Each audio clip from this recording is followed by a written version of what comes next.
তারপর আমি তাদের কাছ থেকে একটা ছোট মেশিন আমার বাসায় নিয়ে আসি আমি নিজেই পরীক্ষা করে দেখার জন্য। তো আলহামদুলিল্লাহ সফল হয়েছিলাম।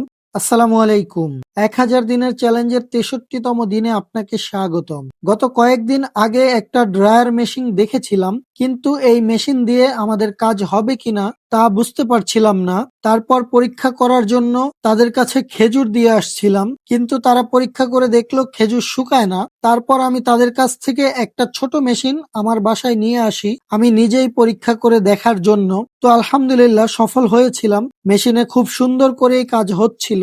তো আজকে মূলত ওই ছোট মেশিনটা ফেরত দিয়ে একটা বড় ড্রায়ার মেশিন নিয়ে যাব। তাই ছোট মেশিনটা নিয়ে বাসা থেকে চলে আসি তাদের কাছে। এরপর আমরা বড় ড্রায়ার মেশিনটা খুলে সবকিছু চেক করে নিলাম।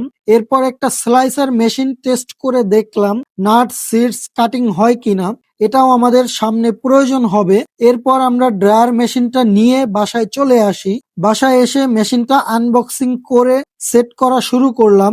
বেশ ভারী একটা মেশিন, কিন্তু নিচে চাকা দেয়া আছে, সহজেই যে কোনো জায়গায় মুভ করা যাবে। মেশিনের ভেতর থেকে যে সাদা পেপার গুলো বের করলাম, এগুলো হচ্ছে ফুড গ্রেড ম্যাট। এগুলো মেশিনের সাথে ফ্রি দেয় না, আলাদা করে কিনে আনতে হয়। মূলত একটু পাউডার টাইপের কিছু শুকানোর জন্য এই ম্যাট গুলো প্রয়োজন হয়, তাই আলাদা করে কিনে নিয়ে আসলাম। তো মেশিনটা সেট করে চালু করে দেখলাম সবকিছুই ঠিক আছে আলহামদুলিল্লাহ। তো দোয়া করবেন আমাদের জন্য।